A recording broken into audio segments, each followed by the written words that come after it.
Good morning, everyone. Welcome to a series of teachings that I have called a shift in perception. And today's teaching will be on how to be present. It's a 30-minute teaching. There's no Q&A.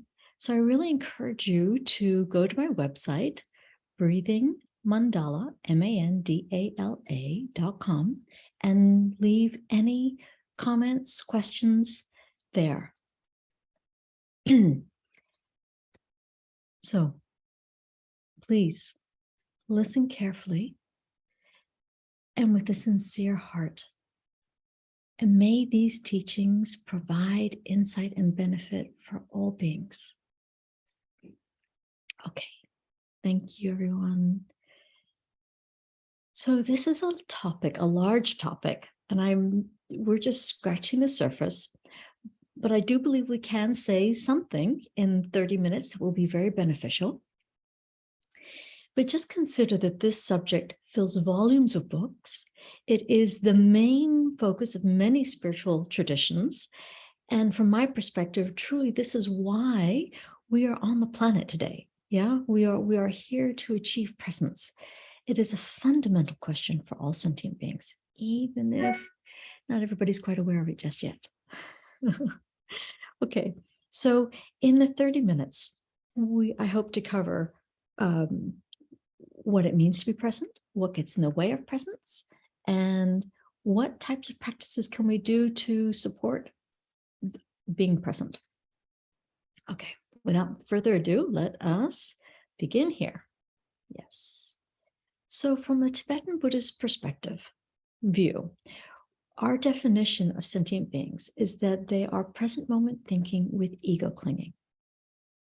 And we will start by unraveling what we mean by ego clinging. Essentially, it is what obscures our true nature. The Western dictionary, the Webster Dictionary, says that ego is the self, distinct from the world and others, the personality component, and that which most directly controls behavior.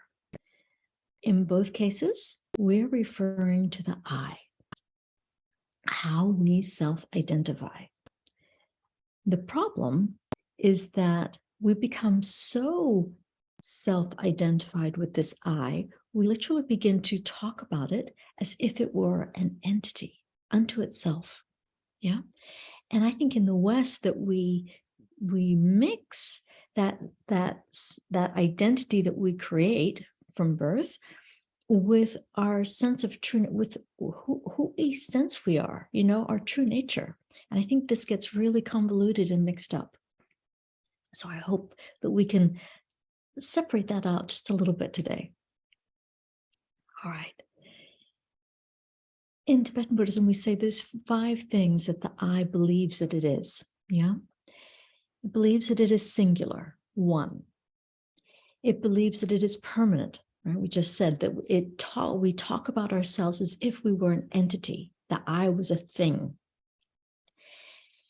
We say that it believes that it's independent. Yeah, it believes that it is separate from others, right? That is pretty much what the dictionary, the meaning in the Webster Dictionary talked about, right? Separate from world and others. Yeah, so this is a predominant belief in the West. It believes that it is most important. When you think about how you talk about, when somebody says, how are you doing? You go, oh, well, I've been doing blah, blah, blah, blah, blah, and this and that, and I'm doing this and this and this, right? It's all about I. So very quickly, we orientate towards this I and how it is doing. Yeah. And just notice that. It also believes owner of everything. This is a kind of a funny one to contemplate a little bit. Again, just that sense of I, we take that I and we project it out onto the world. And how quickly everything becomes my house, my car, my dog, my partner, my children. Just think about that. Yeah. So it very quickly, life revolves around this I and what it owns and what it has jurisdiction over. So the list again is singular, permanent, independent, most important, owner of everything. There's a wonderful teacher who has since passed, and his name was Dilgo Khyentse. And he wrote a book called Enlightened Courage, wonderful book. And he said that all suffering comes through not recognizing the ego clinging is our enemy. So now let's get into this a little bit. And many of you know how much I love my props. So I have a crystal here to demonstrate how our true nature, that, and in Tibetan Buddhism, we say that we consider ourselves pure, free, clear, and luminous.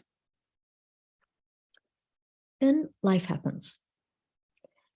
So we're going to start with the negative thinkings, the 5 negative thinkings, and we're going to start in the most egregious one, anger. So the I gets caught in anger. And think about this for a second. Anger is all about defending the I. And this is what Dilgo Khyentse was talking about, is that we don't recognize ego clinging as our own enemy, that we will get into anger and defend ourselves, defend the I. And, somebody cuts us off in traffic, they did it to the I. Somebody doesn't talk nicely to me, they did it to the I. You can see what I'm talking about. And there's 2 things that happen when we get into a stressful thought, right? Somebody cuts me off in traffic and I get upset. Well, 2 things are happening here. I'm holding my breath in that moment of stress, and that creates tension in the physical body. Well, physically, it can feel like you're wrapping a rope around your lungs. But it is also, you can see, obscuring our true nature. So, because every time something happens like this, it is a layer in our field. So we get somebody doesn't talk nicely to us, we get upset. Happening to the I. The boss is having a bad day, he yells at us. Happening to the I, right? And we are contracting, but you can see the layers are building. And this is what happens in life. Jealousy. I don't want those people to be happy. I want what they have, and I don't want them to have it. That's a very stressful thought. Take a deep, we hold our breath, and another layer. Greed. I believe that happiness is outside of myself. So I'm going to chase after that job that I want. I'm going to, because that's going to make me happy. I'm going to chase after that new car because that's going to make me happy. I'm going to chase after those new pair of shoes because that's going to make me happy, right? It's all outside of myself, the partner, everything. So we really believe that, and that is incredibly stressful. And again, we hold our breath and we're continuously in that stressful thought, obscuring our nature. Then there's pride. This is the internal voice, right? We're either overinflated and we really believe that I'm God's gift to humanity and I don't need to learn any more. I'm perfect the way I am. That's also a stressful thought because you have to maintain that.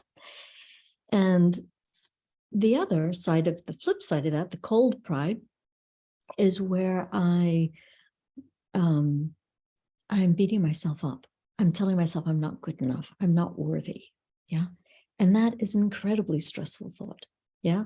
or I've got 6 degrees, but I need to go back to school for the 7th one, right? Because I'm not enough. Then there is ignorance. And ignorance is the least egregious, but it is that first moment that in ignorance, we step away from our true nature, yeah? We look, instead of looking inward to recognize who we really are, we look outward and we externalize everything. Now, just consider that in the West, we are taught to externalize, yeah? So our journey is to really come home, to keep coming home, because the source of our happiness is right here.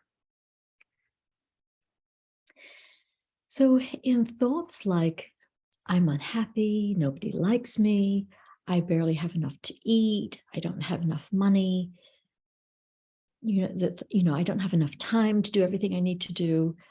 All of this keeps us really busy and a slave, really a slave to this ego clinging, yeah? Because every time I say that, then there's something else I need to go do.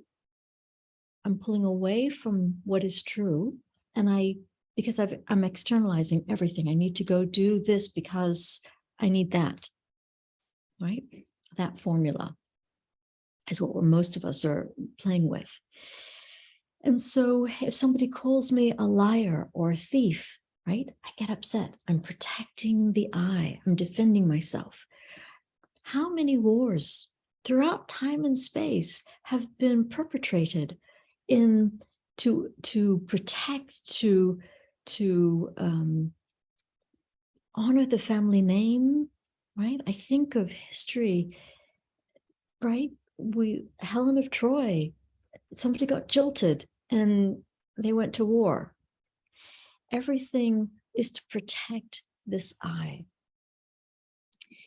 And yet its qualities are so permeable. It's like a character in a book, right? We can change the characters in a book. And we really recognize the character in a book as fictitious. And yet we are the author of this character. So I want to share a couple of stories with you because I think this is really pertinent to recognizing how permeable our character is. 2 friends shared some stories with me. And one of them said when he was a young lad, a teenager, he was in an airplane going from the East Coast to the West Coast.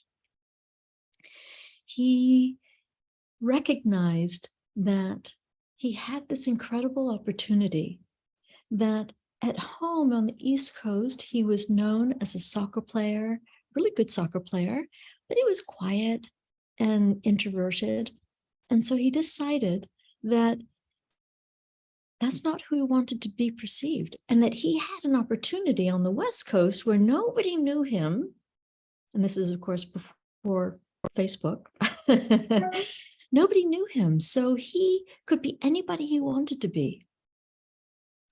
And so he decided that he was going to be the soccer player, but he was going to be gregarious and fun and outgoing, and that was going to be his new persona. And so when he arrived, that's what he lived into, and he kept repeating it. And that's who he was. He became the popular dude from the East Coast that played soccer and was super cool and super fun, and that's who he was. We can put down this character at any time. We really can. It takes focus, but we can do it. Another friend told me about a little sadder story. She hit her head very hard and an accident, and woke up in the hospital with amnesia. She unfortunately did not remember her children or her husband. But she said something very interesting to me. She had the periphery memory, some memories, vague, not a strong recollection. But what she realized was that she was able to put down the story of her I, yeah? And she carried on with her life, and she's not been unhappy about it. Yeah, she does recognize that the others who were attached to her I, her children, her husband, there was a great deal of grief for them. But for her, not so much. So, two different stories, but our I is very permeable. Yeah, and I want us to contemplate this. Okay, so we label the body as I, but the body is not I. If I chop off my arm, I'm not going to find part of an I. Body does not contain I. Outside the body, there is no I. My thinking is not I. Thinking does not contain I. Thinking outside of thinking, not here, there is no I. Clinging is what we do. It is an experience, right? It's a verb, it's not a noun. And it happens in the present moment. So a lot of you have heard this before, but in the present moment, the past doesn't exist, right? It's already happened. And the future, well, the future hasn't yet happened. So all that exists in past, present, and future is present. And so in the present moment, this is where we make the changes. In Tibetan Buddhism, we say that present moment thinking, right? We said the definition for a sentient being is present moment thinking plus ego clinging. So present moment thinking is sort of that, think of that as the relative truth. Yeah, that is how we show up when we have not investigated our nature. And in present moment thinking, we say that there are the 5 all-goers. They are feeling, clinging, choosing, knowing, and past thinking. So feeling, this is as the subject, I have sensations and feelings. And as the subject, I cling to the present moment. Yeah, I'm holding on tight. And I'm constantly choosing my next moment, my future moment with my thoughts.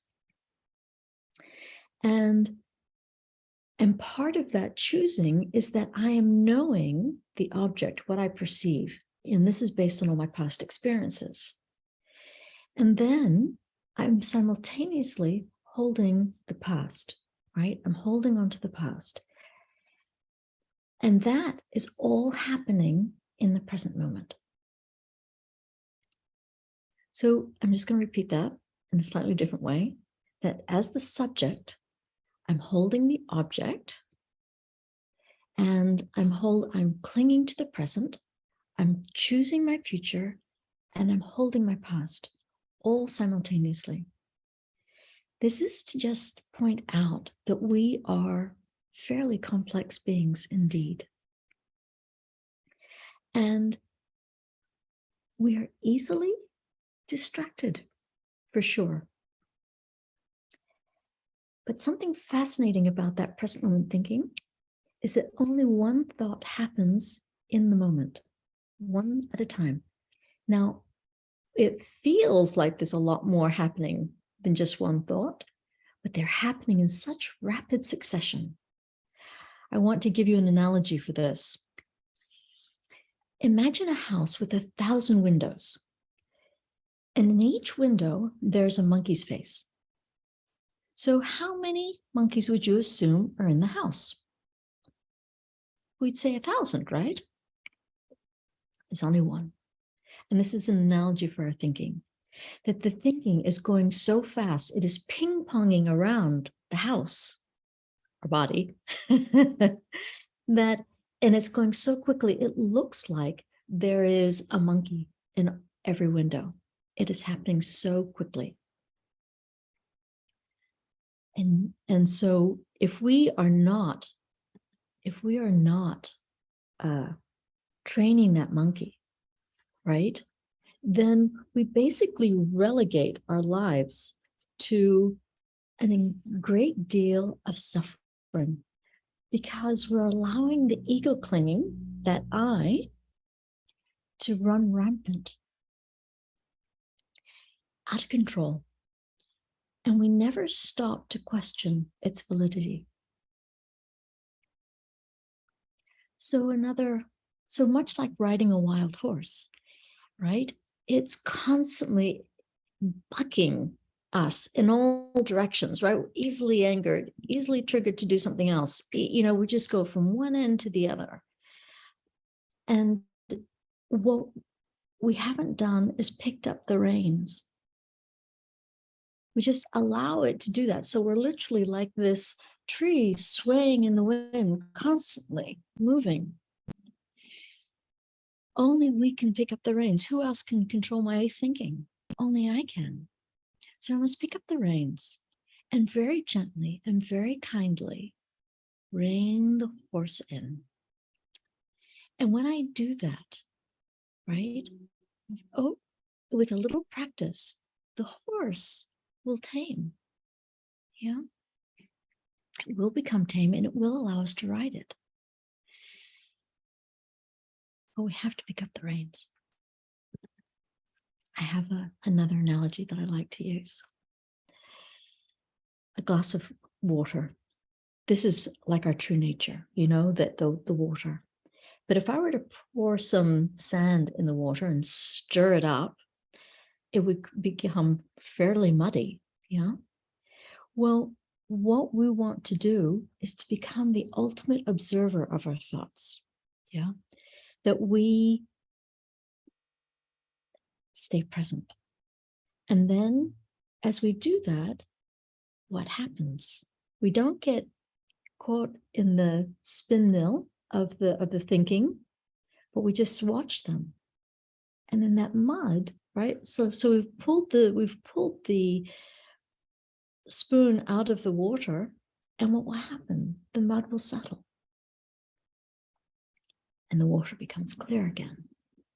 According to neurologist Jill Bolt, she says that our emotions rise and fall, and they have about a 90-second lifespan. And I just want to affirm this. In my experience of breath work, I have indeed found that when I'm working with somebody in a breath session, it's why an hour can be so profound with breath work, is that as the emotions rise, the person's not engaging in their story. They're not invested in it. And so they breathe through each emotion as it arises. Remember what we said about this? Every time we hold our breath, we lock in another layer. So the breath is the key to unlocking a lot of this past trauma and also future trauma. Because when this rises in the breath session, it rises, and as long as we breathe into it, right, with the breath locked in, the breath will unlock, it will clear it layer by layer. And so people begin to experience a little bit of this, their true nature. But if they're so attached to that story, we put it all right back again. So we can talk more. I'm not here to talk about breath work, but what I am here to say is that when we can just breathe into that emotion and not get caught up in it, it has a very short lifespan. You'll probably repeat that story a couple of times, so it'll last a little bit longer than 90 minutes for most people. But if you can just stay with it, that emotion will rise and it will fall. All right. So if we don't learn to become present, yeah, what happens to this? You all know the answer. That 90 seconds that could have been lasts for a day, or it lasts for a week, or that you hold that grudge for a year or 10 years or a lifetime. And all you needed to do was breathe into the emotion and let that emotion pass through your field like a dark cloud in the sky, and it will pass. It's not who you are. We've so learned that every emotion that rises in us is so real, and we lock it in. But they're not meant to be locked in. They're meant to be just like the clouds in the sky. Let them pass. I want to make another point here that I think is really important, that in the world, the list of ills in our world are endless. Whether we're talking about injustices, inequalities, cause for sorrow, wars, genocide, you name it, right? We're not here to turn a blind eye. And in fact, quite the opposite. When we contend with our own ego clinging, the first compassion, the first thought, the first kind thought we can have when we're in here telling our story over and over again, repeating, yeah, is to say, no, I'm not going to repeat that again. And when I do that, we call that renunciation. And we say that is the first of the positive thinkings. And that is the kindest thought that we can have towards ourselves. It begins with ourselves, of course. And so we say, no, I'm not going to repeat that again. No, I'm not. I'm not going to do that one again either. No. Instead, I'm going to breathe. I'm going to breathe into it, and I'm going to let it pass. And that compassion, when we really understand it for ourselves, that is when we can be truly compassionate when we look out into the world. Because we know what it feels like internally to have that compassion, to say no to that thinking, when we look out into the world and we look at all the suffering, we recognize that only those beings can say no to that suffering. Only they can pick up those reins. We can't do it for them. Yeah, we can't teach them though. And so we have compassion. We have compassion for everybody because we look at them and go, wow, I recognize that anger. I know what that feels like, and it doesn't feel good, and I wouldn't wish that on my worst enemy. I really want them to be free from suffering and the causes of suffering. I want them to have happiness and the causes of happiness. So that is compassion. That is deeply, deeply compassionate. So how do I stay present, right? We've talked about what is this ego clinging? How does it obscure me? So how do I stay present? Well, we source inwardly, right? We're not looking out into the world. We stop and we stay focused, one eye always on the inside, always looking in. And we know, as we just said, that the best antidote to ego clinging, to self-absorption, is compassion. Yeah. And we'll talk about that in just a moment, a little bit more later. So when we, so how do I practice presence? I meditate. I meditate daily. I observe my thoughts. I become the ultimate observer.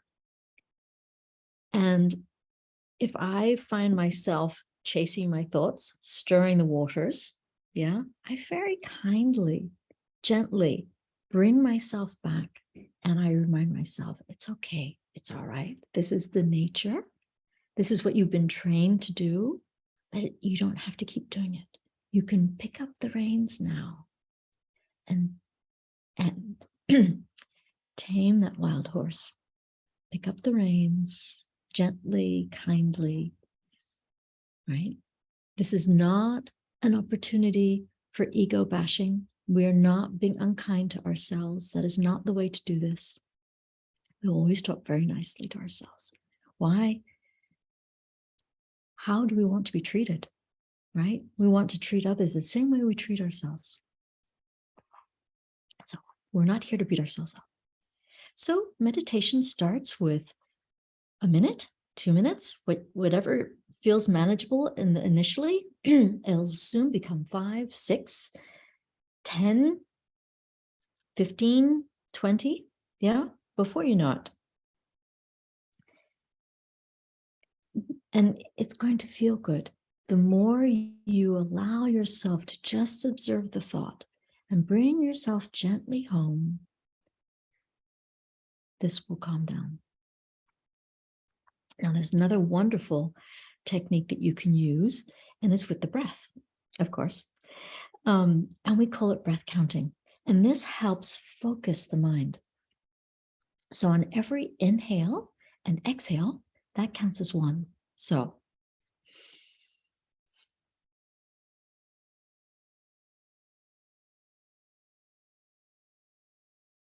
we count up to 7, and we do 3 sets of 7.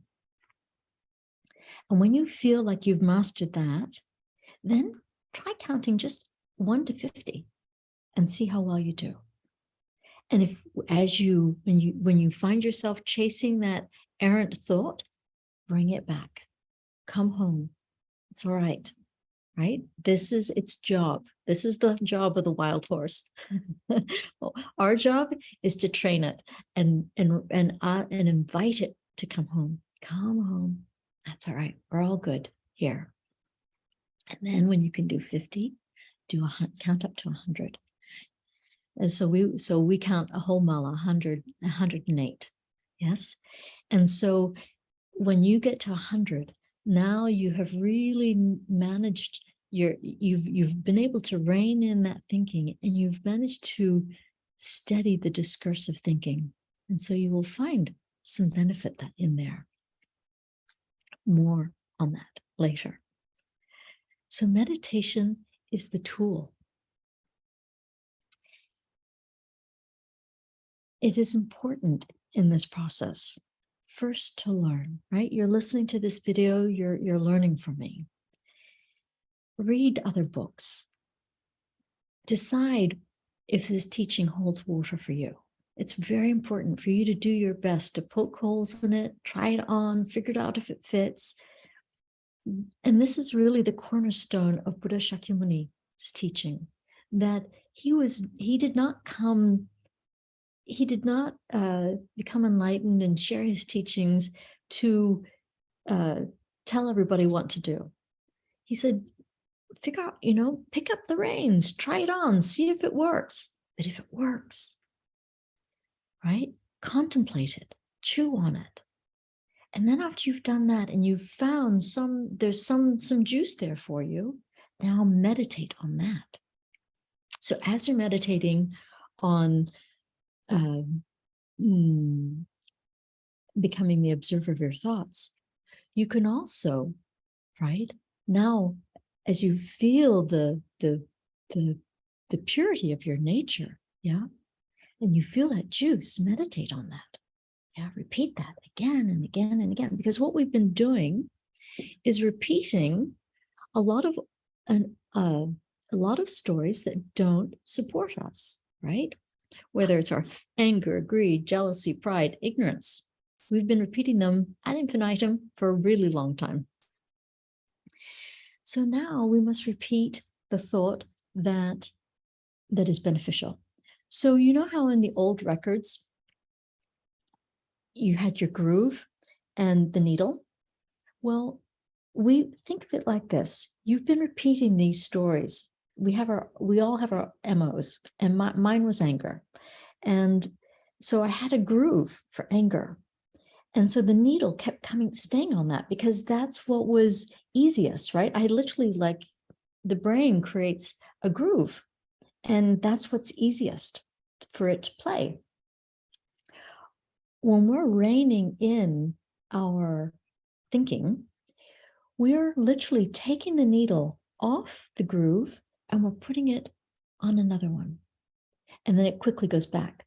And very gently and kindly, we pull it up and we replace it where we want it. And we just keep doing this. And every time we do this, every time you do it, you are creating a new neural pathway according to Western science. And that new neural pathway is what allows us to create a new groove over here, a new story, one which serves us better, one which we relate to. Yeah. And this is what happened with my friend who traveled east to west and decided to be a popular person, not an introverted person. And so he repeated that again and again and again, and he created a new groove. So this is what we're here to do. We're creating a new habit. And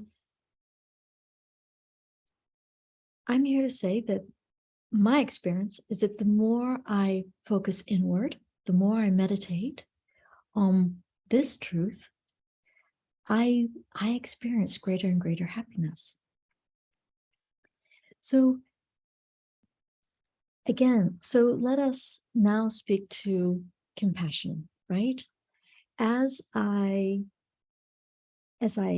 recognize the stories that I'm repeating and that they don't benefit me, and I tell myself, I talk myself off the ledge and I say, we don't need to repeat that again. Because I understand really deeply that when I repeat that, I keep that. And if I want results that benefit me, I'm going to have to repeat a new story. And so as my teacher says, no repeat, no result.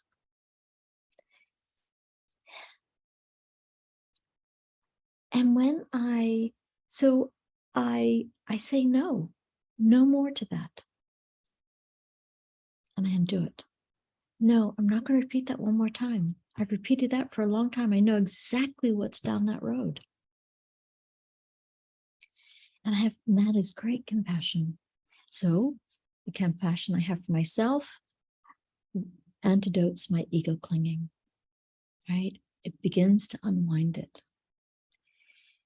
And so our definition in Tibetan Buddhism for an enlightened being is present moment thinking without ego clinging.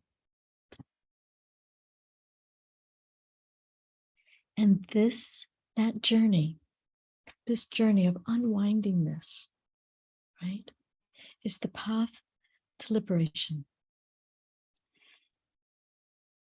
And to do that, to be on that path, we must train ourselves to be present.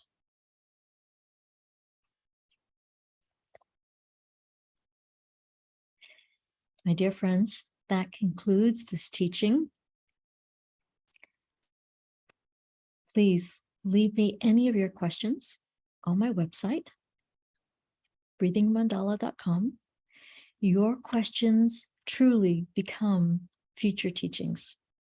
So I encourage you to respond, talk to me. Let me know what you're thinking. The breath work really is a wonderful tool for helping us disengage with this, with all this thinking that we've held on to. Yeah, we can clean up a lot. And you can reach out to me and we'll talk more about that. Let's see. Okay, yes, one last thing. I